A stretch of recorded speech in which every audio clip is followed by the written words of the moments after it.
कैसे हो? मैं हूँ आपकी हिंदी की टीचर भारती सरोदे। नमस्ते बच्चों।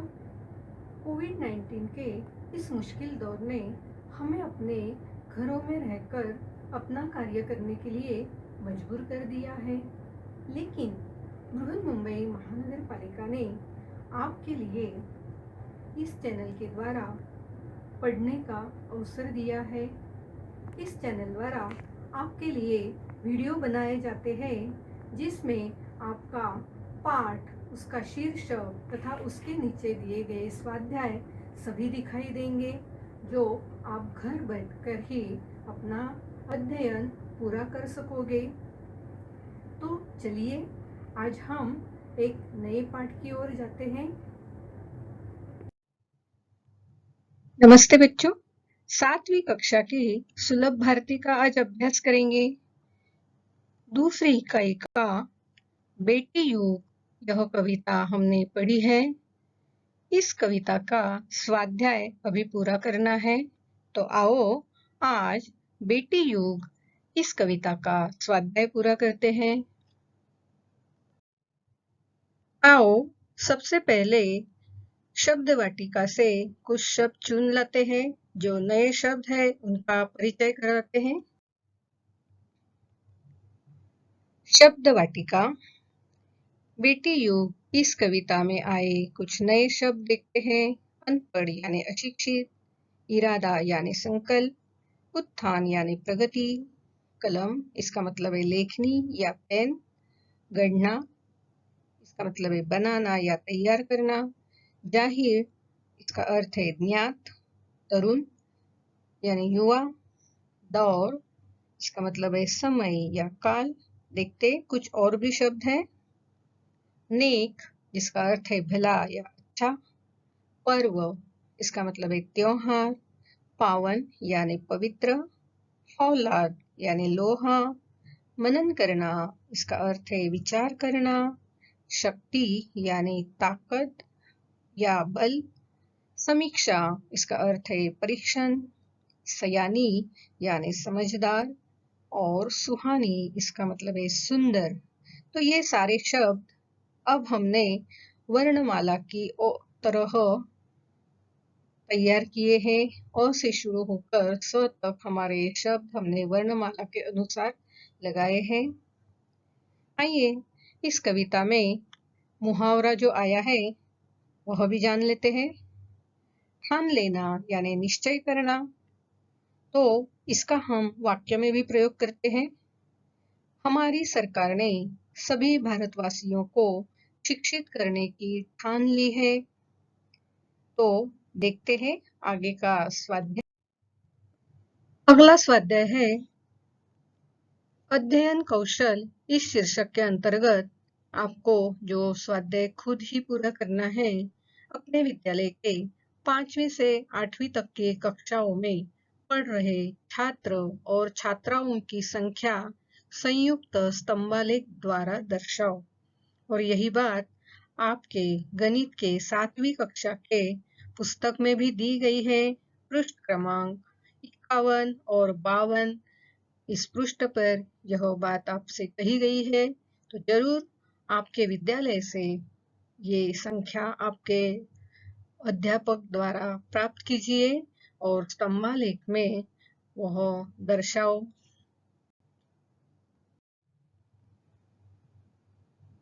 वाचन जगत से इस शीर्षक के अंतर्गत पुण्य श्लोक अहिल्याबाई होळकर के कार्य पढ़ो और प्रमुख मुद्दे बताओ, इस तरह का स्वाध्याय हमें दिया गया है। तो आइए सबसे पहले अहिल्याबाई होळकर इनके बारे में जानकारी लेते हैं। मालवा राज्य की महारानी अहिल्याबाई होळकर का जन्म 30 मई 1725 को चौंडी ग्राम जमखेड़ अहमदनगर महाराष्ट्र में हुआ था। अहिल्याबाई होळकर प्रसिद्ध सूबेदार मल्हारराव होळकर के पुत्र खंडेराव की पत्नी थी। अहिल्याबाई होळकर ने अपने जीवन में कई उतार चढ़ाव देखे। अपने पति, पुत्र, पुत्री तथा दामाद की असमय मृत्यु के कारण महारानी का गृहस्थ जीवन कभी सुखद नहीं रहा। इसके बावजूद समाज के लिए उन्होंने जो कार्य किए वे अत्यंत सराहनीय हैं। तो आइए देखते हैं अहिल्याबाई होलकर ने कौन से कार्य किए हैं। भारत में प्रसिद्ध तीर्थों और स्थानों में मंदिर बनवाए, घाट बनवाए, सार्वजनिक कुओं और बावड़ियों का निर्माण कराया, मार्ग सुधार तथा नए मार्ग बनवाए, भूखों के लिए अन्न क्षेत्र खुलवाए, अंधविश्वास और रूढ़ियों की जकड़ में फंसे समाज को जागरूक किया। तो ये सारे कार्य अहिल्याबाई होलकर ने किए हैं और यही आपको भी अपनी कॉपी में जरूर लिखना है। आइए आगे देखते हैं। मैंने समझा इस शीर्षक के अंतर्गत बेटी युग यह कविता पढ़कर हमने क्या समझा है, कौन सी सीख पाई है, देखते हैं। आज के युग में भी अधिकतर परिवारों में बेटा बेटी के बीच भेदभाव किया जाता है। यह सत्य है कि संसार केवल पुरुषों से ही नहीं बना है। सृष्टि के हर पड़ाव पर स्त्रियों ने भी माँ, बेटी, बहन, चाची, मौसी, दादी, नानी आदि के रूप में अपना निरंतर योगदान दिया है। इस कविता के माध्यम से कवि बेटियों को उनकी शिक्षा, उनकी आत्मनिर्भरता और प्रगति के बारे में आश्वस्त करते हुए उनके समान अधिकारों की मांग का आह्वान करते हैं। तो यह बात हमने यह कविता पढ़कर सीखकर जान ली है। जरूर आप भी लिखना ये। आओ अब आगे का स्वाध्याय देखते हैं। सुनो तो जरा। त्योहार मनाने के उद्देश्य की वैज्ञानिकता सुनो और सुनाओ। तो देखते हैं। भारतीय संस्कृति में प्रत्येक त्योहार धार्मिक होने के बावजूद अपने आप में वैज्ञानिक महत्व रखता है। वर्तमान समय में वैज्ञानिकों ने भी प्राचीन काल से चले आ रहे त्योहारों की वैज्ञानिकता सिद्ध की है। जीवन को आनंदमय बनाने के लिए पुण्य कर्म की ओर बढ़ने के साथ साथ ही पर्यावरण का संतुलन बनाए रखने के हेतु त्योहारों का उद्भव और विकास हुआ है। सभी त्योहारों का अपना एक अलग वैज्ञानिक महत्व है। आज हम होली इस त्योहार के पीछे कौन सी वैज्ञानिकता है समझते हैं। होलिका की भस्म या राख को अनाज में डालने से अनाज की कीड़ों से सुरक्षा होती है। होली के रंग जैसे मिट्टी, गोबर का घोल, वनस्पतियों द्वारा बनाए गए रंग होते हैं। इसमें व्यक्ति को बार बार डुबोने से ग्रीष्म ऋतु में होने वाली चर्म रोग, गमोरिया, पित्त के कारण होने वाले रोगों से सुरक्षा होती है। त्योहार के दिन पूरे घर और परिसर की साफ सफाई की जाती है। स्वच्छ वातावरण सभी के लिए लाभदायी होता है। तो आज हमने सिर्फ होली के बारे में जान लिया है। ऐसे हमारे बहुत सारे त्योहार है। हर त्योहार के पीछे इसी तरह कोई ना कोई वैज्ञानिकता छिपी हुई है। आप जरूर उसकी जानकारी लेना है। आइए अब आगे का स्वाध्याय देखते हैं। जरा सोचो, लिखो, क्या लिखना है हमें। देखो तो, तुम्हें रुपए भरा बटुआ मिल जाए तो सोचो तो, सच में अगर तुम्हें ऐसा कोई रुपए भरा बटुआ मिल जाए तो क्या करना चाहिए। अगर मुझे रुपए भरा बटुआ मिल जाए तो मेरे मन में सबसे पहले ये विचार आएगा कि उस बटुए का मालिक भी अपने बटुए को तलाश रहा होगा। यदि मुझे उसका मालिक नहीं मिला तो मैं उस बटुए को संबंधित थाने में जमा कर दूंगा और अखबार में इश्तहार दूंगा ताकि बटुए का मालिक इश्तहार पढ़कर अपना बटुआ लेने थाने चला जाए। देखो तो कितना अच्छा विचार है। हमें सोचना चाहिए, अगर इस तरह किसी का कुछ चीज गुम हो जाता है तो उस तक हमें जरूर पहुंचाना चाहिए ताकि उसकी परेशानी हम दूर कर सके। आइए अब अगला स्वाध्याय देखते हैं। स्वयं अध्ययन इस शीर्षक के अंतर्गत हमें कुछ अलग सा स्वाध्याय दिया है। स्त्री शिक्षा का इन पर क्या प्रभाव पड़ता है, लिखो। स्वयं, परिवार, समाज और देश, इन सभी पर स्त्री शिक्षा का क्या परिणाम होता है, आइए देखते हैं। एक बेटी शिक्षित होती है तो वह शिक्षा का उपयोग अपने पूरे पूरे परिवार को साक्षर बनाने और उसके हित के लिए करती है। स्त्री शिक्षित होगी तो वह अपने घर की समस्याओं के समाधान स्वयं कर सकती है। स्त्री की शिक्षा गरीबी पर नियंत्रण करने का एक प्रभावी उपाय है। संतान की पहली गुरु तो उसकी माँ ही होती है। स्त्री शिक्षा का असर स्वयं उस पर साथ साथ परिवार, समाज और देश की प्रगति पर पड़ेगा। सावित्रीबाई फुले, कल्पना चावला जैसी स्त्रियों का योगदान स्त्री शिक्षा के प्रभावी योगदान का सर्वोत्तम उदाहरण है। इनके कार्यों के पीछे इनकी शिक्षा का महत्व है। संक्षेप में यह कह सकते हैं कि यदि स्त्री शिक्षित होगी तो वह अपने साथ ही परिवार, समाज और देश के विकास में संपूर्ण और महत्वपूर्ण योगदान दे सकती है। तो समझ में आया बच्चों? आइए स्त्री शिक्षा के और भी कुछ परिणाम यहाँ हम देखते हैं। परिवार, अगर स्त्री शिक्षित हो तो वह अपने परिवार को सही गलत बातों में अपनी राय देकर अहम फैसलों पर अपना योगदान कर सकती है और शादी होने पर वह अपने बच्चों को भी अच्छी शिक्षा दे सकती है। समाज, अगर हमारे समाज में स्त्री के पास शिक्षा हो तो वह डॉक्टर, इंजीनियर, शिक्षक और दूसरे पदों पर कार्यरत होकर समाज को आगे बढ़ाने में अपना योगदान कर सकती है। देश लगातार उन्नति की ओर बढ़ता है जहां पर स्त्री शिक्षित होती है। स्त्री अगर शिक्षित हो तो वह सही गलत में अंतर कर सकती है और अपना विकास भी कर सकती है। तो इस तरह स्त्री शिक्षा को यहाँ अधोरेखित किया है। इसीलिए सभी बेटियों को पढ़ाना चाहिए। यह बात आप जरूर ध्यान में रखना। आओ अब अगला स्वाध्याय देखते हैं। विचार मंथन इस शीर्षक के अंतर्गत बेटी बचाओ बेटी पढ़ाओ इस विषय पर हम विचार करेंगे।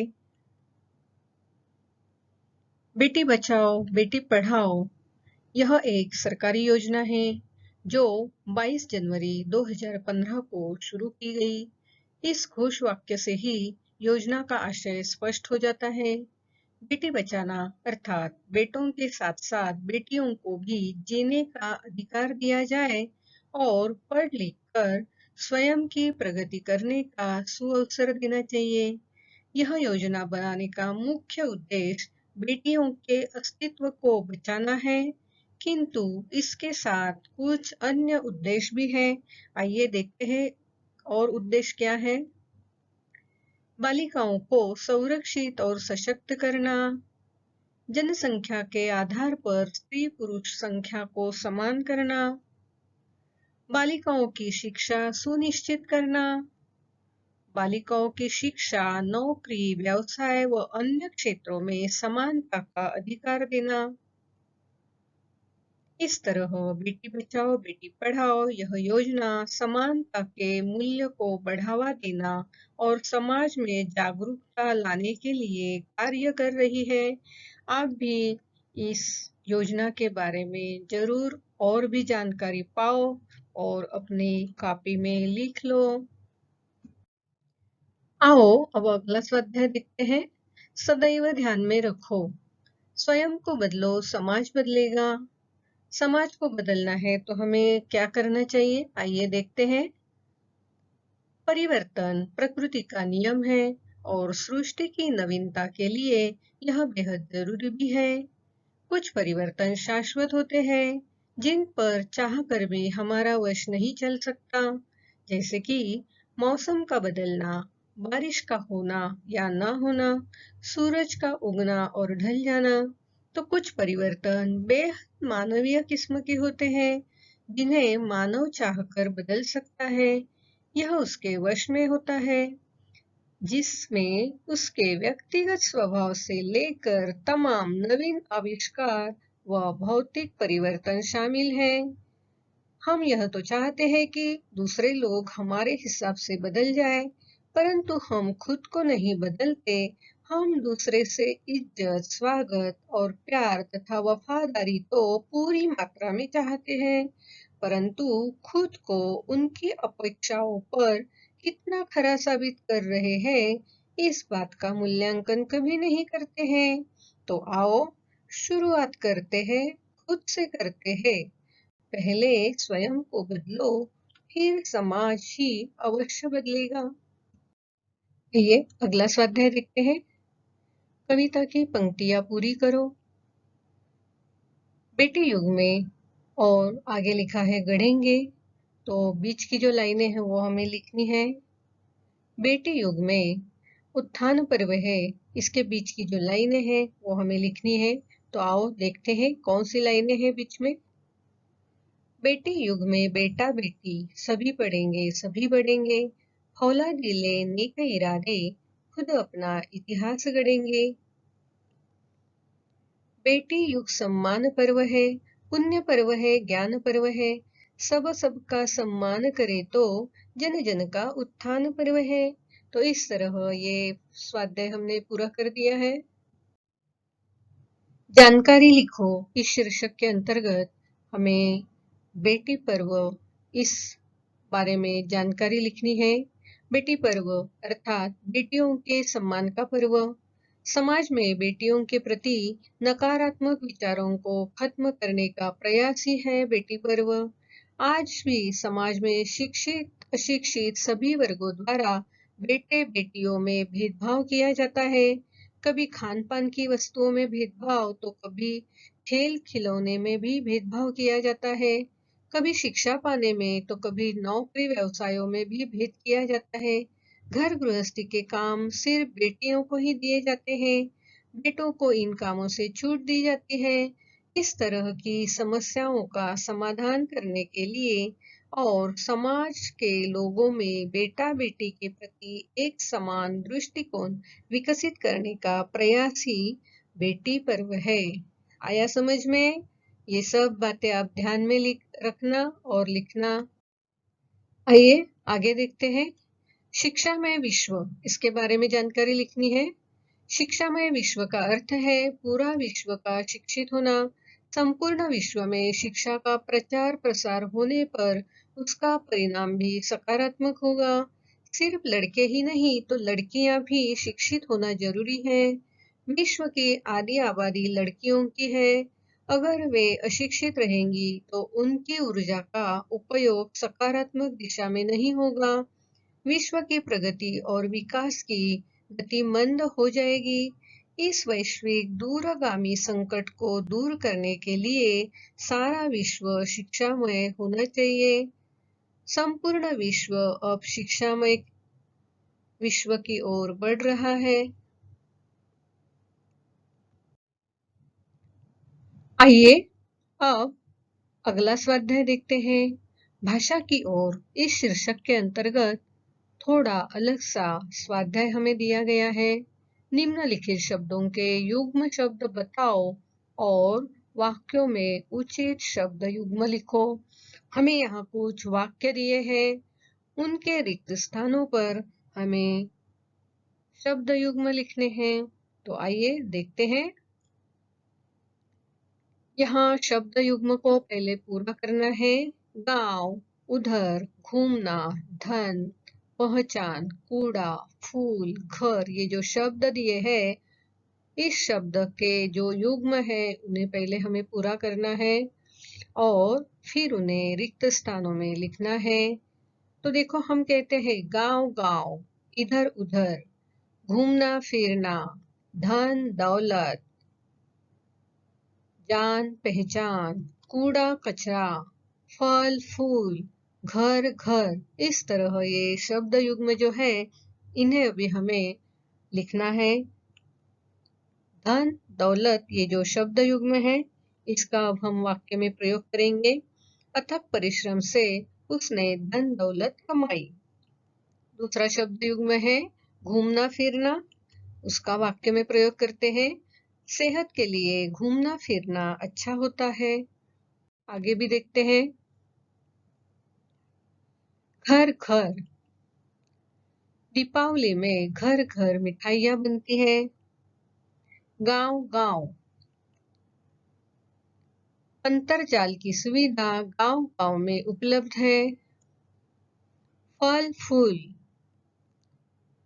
बाजार से बहुत सारे फल फूल खरीद कर लाए। कूड़ा कचरा, बच्चों ने मैदान पर फैला कूड़ा कचरा इकट्ठा किया। जान पहचान, समारोह में सभी जान पहचान वालों को आमंत्रित किया गया। इधर उधर, बगीचे में आते ही सभी बच्चे इधर उधर दौड़ने लगे। तो इस तरह रिक्त स्थानों में हमने शब्द युग्म लिख दिए हैं। ये स्वाध्याय आप अपनी कॉपी में जरूर पूरा कर देना, लिख लेना।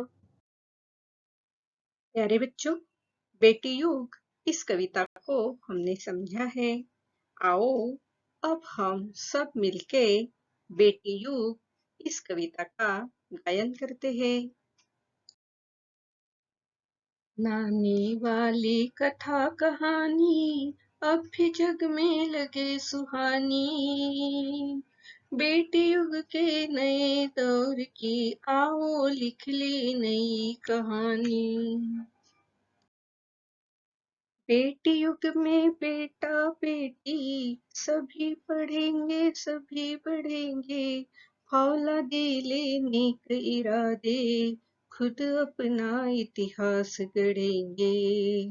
देश पढ़ेगा देश बढ़ेगा दौड़ेगे अब तरुण जवानी।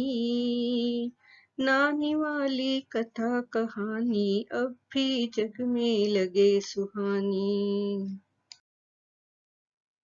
बेटा शिक्षित आदि शिक्षा दोनों शिक्षित पूरी शिक्षा। हमने सोचा मनन करो तुम सोच समझो करो समीक्षा। सारा जग शिक्षा में करना हमने सोचा मन में ठानी। नानी वाली कथा कहानी अब भी जग में लगे सुहानी। अब न कोई अनपढ़ होगा सबके हाथों पुस्तक होगी। ज्ञान गंगा की पावन धारा सबके आंगन तक पहुँचेगी। पुस्तक और कलम की शक्ति जग जाहिर जानी पहचानी।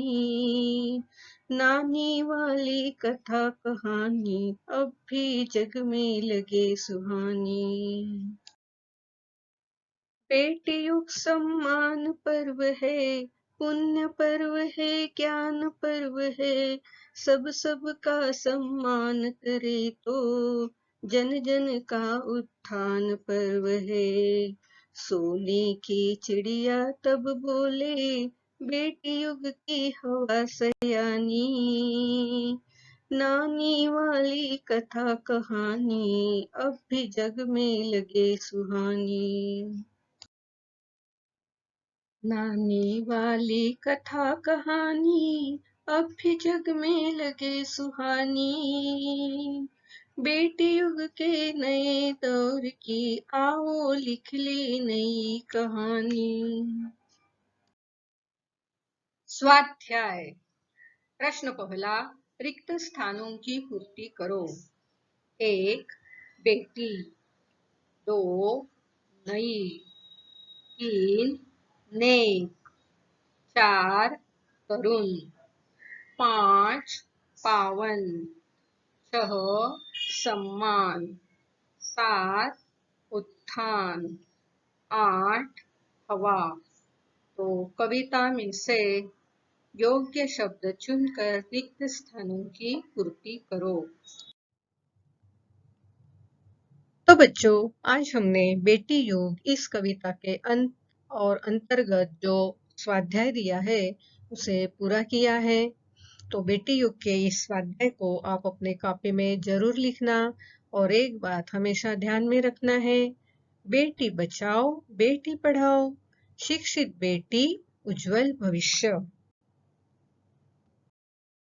आज आपने यह वीडियो कंप्यूटर, लैपटॉप या मोबाइल पर देखा होगा।